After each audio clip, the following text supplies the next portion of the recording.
और ਜਿਹੜੇ ਮਾਮਲਾਤ हैं ये ਜਿਹੜੇ पुटन ने पुटन सूट ਜਿਹੜੇ ਆਪਣੇ एटमी ਜਿਹੜੇ ਮਾਮਲਾਤ हैं उन्होंने हुक्म और पड़ोसी एटमी फोर्स ने पोजीशनें संभाल ली और ਜਿਹੜੇ पड़ोसी ने सारिਆਂ ਨੂੰ भी दस दिता मामलात ਜਿਹੜੇ उन्होंने क्लीयर कर दिते अपनी फैमिली बंकरां विच तले करके जमीन ग्राउंड कर ली ग्राउंड अंदर लै गया ये पुटन। और भी बहुत सारे जड़े जड़ियाँ आला शख्सियतां हैगियां वो भी बंकरां भी जाने वास्ते तैयार हैं जड़ी गल मैं आखना पिया ये हुण नहीं छोड़दा ना ना ना ना ना मैं पहले ही तुसां आखिया चीन ने कदम नहीं रुकते और नहीं रुके हैं वो अद्धा भारत खा गया। हुण राती तिहाड़ी विच पता है इस वेले मदद वास्ते किसी भी नहीं आना। हुण वो जिहड़ा तैवान हैगा तैवान हुण उसे भी निंगल छोड़ सी 2 रियासतां होर भारत दी अंदर कर जासी मुड़ के डकार ही नहीं मारन लगा चीन ना ना ना ना ना। इसी तरीके नाल जिहड़ा पुटन हैगा इस भी 4 मुल्क खड़का के रख देने खड़का के। पहला नंबर है बरतानिया का, दूआ नंबर है इसराइल ना, तीसरा नंबर है अमेरिका का, चौथा नंबर है फ्रांस ना। एक खड़का के रख देने खड़का के।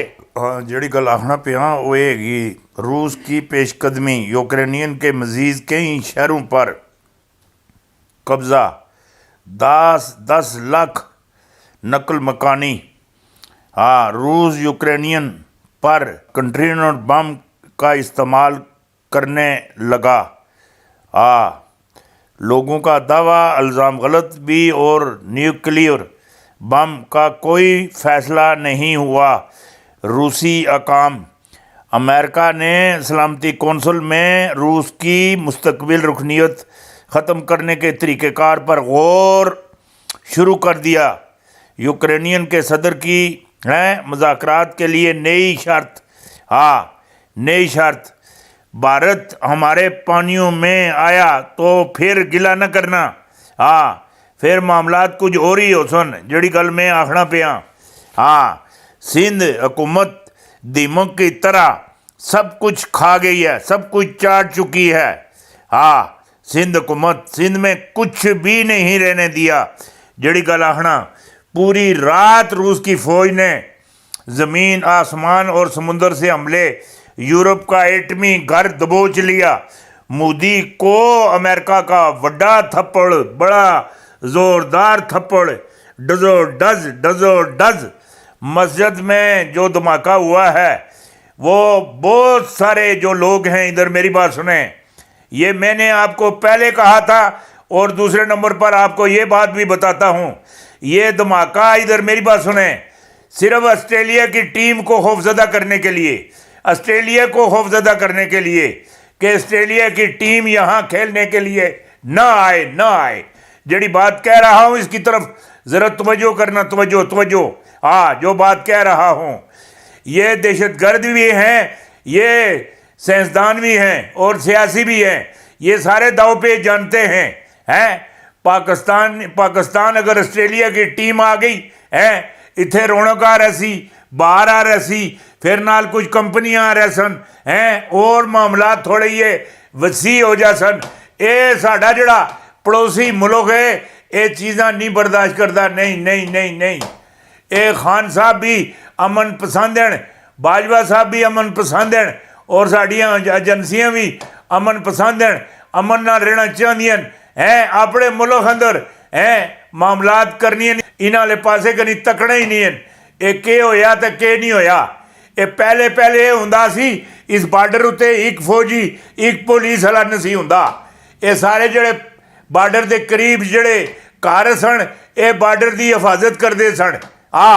ये जड़े पठान हैं ये हिफाजत करते से इस पासे जूं ही नसी रींगनी हुण इन्हां 88-99 आदमी जख्मी कर दिते, 37 आदमी जड़े है वो शहीद हो गए और जड़े अगले जड़े मामलात हैं बहुत सारे मामला खौफजदन हैं। ये आस्ट्रेलिया और आस्ट्रेलिया की टीम नूं इथों आउट करना चाहते हैं, आउट करना चाहते हैं। और जी मैं तुसां नाल अगली जी गल करना पिया जंग का छठा दिन 40 मील लंबा फौजी काफिला रवाना। सैटेलाइट पर तस्वीर मगरबी मीडिया और मुल्कों का दोगलापन यलगार रूस की नई जंगी हिकमत अमली 40 मील लंबा फौजी काफिला रवाना। सैटेलाइट के जरिए मगरबी मीडिया और मुल्कों का दोगलापन दोगला ये जात दी करकिली ते शतीरा नाल जपे ये पुटन है। आर्डर आम रूस दी यलगार और रूस की नई जंगी हिकमत अमली ये बड़े वड्डे मैं तुहानू गल दस्या लगा था। जंग का आज 7वां दिन ताज़ा तरीन सूरत हाल। रूस ने खौफजदा मगरब की कप्तान पर चढ़ाई कर दी। हुण कप्तान वाले पासे करी चढ़ाई कर दी।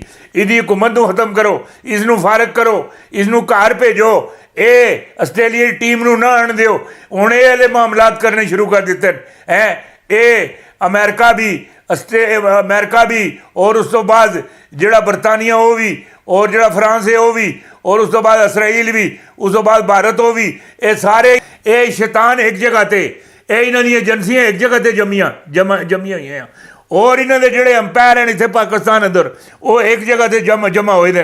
ये सारे कप्तान ते चढ़े लगे ने कप्तान ते जिहड़ी गल आखना ये गौर नाल इसे समझने की कोशिश करियो।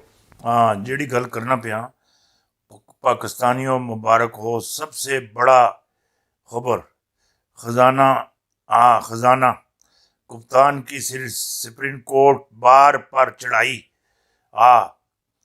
धूल डाला। मियाँ साहब का दिल टूट गया। अजीब बीमारी लग गई अजीब। इसे अब्बास इख्तिदार से बिठा छोड़ो फिर इसे बीमारी कोई नहीं की ना पर्चा इसकी जगह से कोई और बंदा दे छोड़े पास है और रवे फिर इसमें कोई बीमारी नहीं की। दवाई कोई खांदा रहे ठीक ही होंदा रहे इसमें कोई बीमारी नहीं ना। इसनू ये बड़ी वड्डी दवाई और खावे ठीक ही होवे पर्चा और कोई देवे पास ही होवे ये इसनू सब तो वड्डी बीमारी इसी चाहिए। वो बाबा बरकत अली सरकार फैसलाबाद ले चुकी ले उन्हें सुन एवा ला छोड़िया वजीर आजम दा तू 3 दफा है पाकिस्तान दा वजीर आजम बन से वो तू 3 दफा बन गए हैं। उस फकीर की गल पूरी हो गई है उस अल्लाह की गल पूरी हो गई तेरी समझ विच भी आ रही गल भी उस तुहाडे नाल कीती सी असां खाली पढ़ी ते सुनी है तुहाडे दे कन्नां विच पई सी। उस तो बाद तेनू ये मामलात करने ही नहीं चाहिए तेनू पीछे हट जाना चाहिए। तू हुटिंग मैं इसनू तबाह करना मैं इसनू बर्बाद करना मैं इसी कख नहीं रहन देना कख नहीं रहा मेरा तो तीला नहीं रहन देना मैं किसी का है। ये मामलात हुण नहीं होंदे ना कोई वजीर आजम अली खाले ना कोई वजीर आला अली ये जिहड़े मामलात ऐसे तरीके नाल तेरी सफाई हो सी ऐसे तरीके नाल तेरी झंड हो सी तू पूछे वाल कितने गन करने के कोई गल नहीं की ये तुहाडे मुंह अगे बच्चा आ रहा सन जिहड़ी गल मैं आखना पिया ये मामलात तुहाडे अगे मैनू चलते नहीं नजर आते नहीं। जिहड़ा बंदा नबी दा वफादार नहीं वो पाकिस्तान दा वफादार नहीं जिहड़ा पाकिस्तान दा वफादार नहीं वो किसी पाकिस्तानी दा वफादार नहीं। मैं जिहड़ी गल आखना जिहड़ा बंदा अपने माँ प्यो की खिदमत नहीं करता वो अपने पीर की खिदमत भी नहीं कर सकता। जिहड़ा बंदा 5 टाइम नमाज नहीं पढ़ता रब का पाबंद नहीं वो पीर का भी पाबंद नहीं।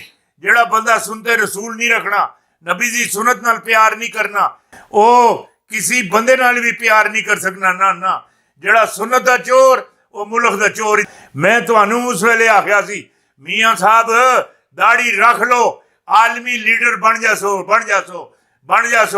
जिहड़ी गल आखी सी वो डंके की चोट से आखी सी वो हुण भी आखना उच्चियां लम्मियां लाल खजूरां पत्थर जिन्हां दे सावे पत्थर जिन्हां दे सावे जिन्हां दे मुकद्दर विच रोना लिखिया कौन उन्हां नूं हसावे।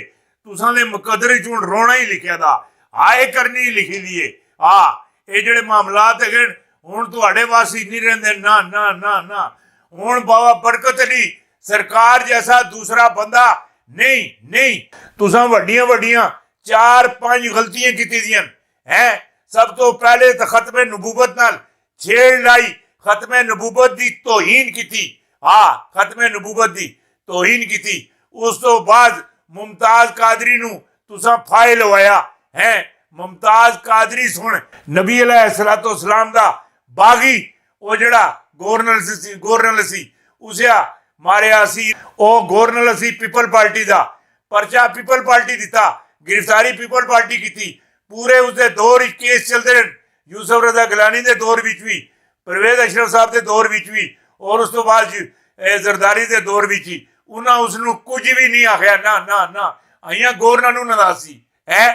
ਤੂੰ ਆਏ ਵੱਡਾ ਨਵਾਜ਼ ਸ਼ਰੀਫ ਹੈ, ਆਂਦੇ ਨਾਲ ਤੁਸਾਂ ਮੁਮਤਾਜ਼ ਕਾਦਰੀ ਦਾ ਕੁੰਡਾ ਵੀ ਕੱਢ ਛੋੜਿਆ, ਖਤਮ ਨਬੂਵਤ ਵਾਲਾ ਕੁੰਡਾ ਵੀ ਕੱਢ ਛੋੜਿਆ। ਫਿਰ ਖਾਦਮ ਰਿਜ਼ਵੀ ਦੀ ਵੀ ਤੁਸਾਂ ਧੂੜ ਲਾ ਕੇ ਰੱਖ ਦਿੱਤੀ ਹੈ, ਧੂੜ ਲਾ ਕੇ ਰੱਖ ਦਿੱਤੀ।